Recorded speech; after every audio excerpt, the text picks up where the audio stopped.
तो हेलो दोस्तों, राम राम, जय हिंद। तो एक बार फिर से तुम्हारा भाई तुमको मोटिवेट करने के लिए एक ऐसी स्टोरी लेके आया है जिसे सुनने के बाद तुम्हारे अंदर फिर से इंडियन आर्मी के लिए जोश, जुनून, जज्बा फिर से जाग जाएगा।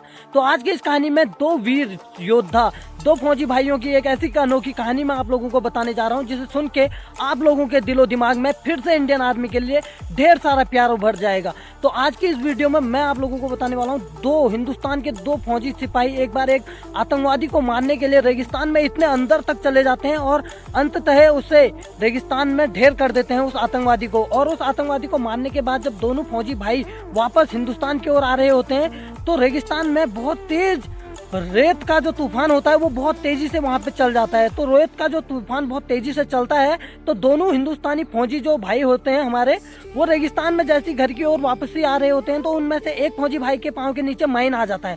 माइन जैसे उस भाई के पांव के नीचे माइन आता है तो कुछ भी संभलने से पहले वो माइन ब्लास्ट हो जाता है और उस फौजी भाई के दोनों पांव कट जाते हैं, दोनों पांव उसके चिथड़े उड़ जाते हैं। तो जैसे उसके दोनों पांव के चिथड़े उड़ जाते हैं तो वो दर्द से चिल्लाने लगता है कि भाई मुझे बचाओ करके। तो जैसे दूसरा फौजी भाई उसके साथ होता है तो वो उसे बचाने के लिए एक कदम आगे बढ़ाता है तो उसके पांव के नीचे भी एक माइन आ जाता है। उसे भी लगता है कि मेरे पांव के नीचे माइन आ चुका है, अब मैंने भी अगर एक कदम बढ़ाया आगे तो मेरे भी दोनों पांव के चिथड़े हो जाएंगे। तो वो फौजी भाई उससे बोलता है कि भाई मेरे पांव के नीचे माइन आ चुके हैं। तो वो फौजी भाई कहता है कि तुम हिलना मत। देखो उसकी परिस्थिति कैसी है, उसके दोनों पांव के चिथड़े उड़ गए, वो फिर भी उससे बोलता है दूसरे फौजी भाई से कि तुम बिल्कुल हिलना मत।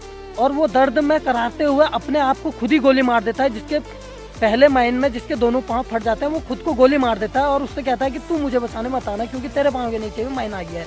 तो जब उसके पांव के नीचे भी माइन आ जाता है तो वो इंडियन आर्मी का वो जवान 12 घंटे, 15 घंटे, 20 घंटे एक ही जगह पे एक ही पोजीशन में खड़ा हो जाता है।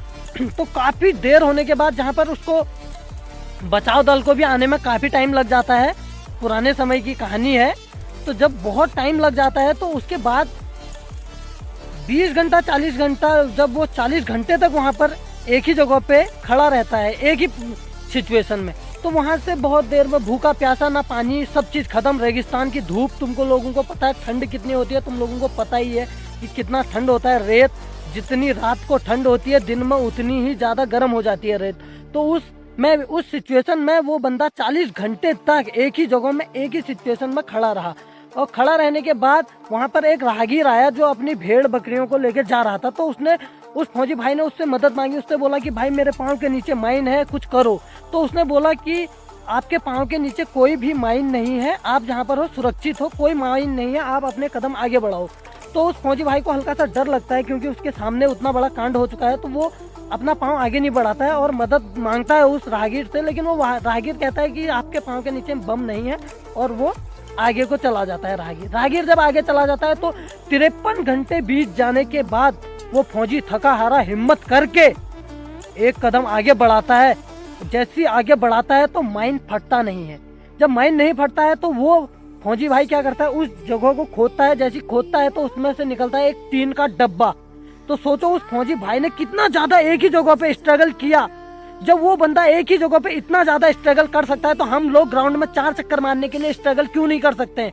बहुत ज्यादा स्ट्रगल कर सकते हैं। हमें अपनी डाइट लेनी पड़ेगी, खाना पीना अच्छा खाओ पियो और देश की रक्षा के लिए हर कदम को उठाओ अपना। ये नहीं कि कदम को रोक लो, रोकना नहीं है अपने कदमों को। अब वक्त आ चुका है, समय आ चुका है कुछ कर गुजरने का। अभी टीए की भर्ती के 2 साल से टीए की भर्ती नहीं आई है। जैसी टीए की भर्ती आएगी तो आप लोगों में, हम लोगों में इतना जोश जुनून होना चाहिए कि हम भर्ती आए और ग्राउंड में 4 चक्कर ऐसे मारे, फर फर हवा की तरफ। बिल्कुल कहीं भी असर नहीं पड़ना चाहिए, ना ही सांस में दिक्कत, ना ही पाँव में दिक्कत, ना ही छाती में दिक्कत। क्योंकि मर्द के बच्चे हो, फौलाद हो, फौलादी रहो। ग्राउंड को फाड़ के रख देना है, 4 के 4 राउंड ऐसे मारने, ब्लेड कहर मारना है, समझ रहे हो ना? तो फौजी भाइयों के लिए जय हिंद, जय भारत माता की।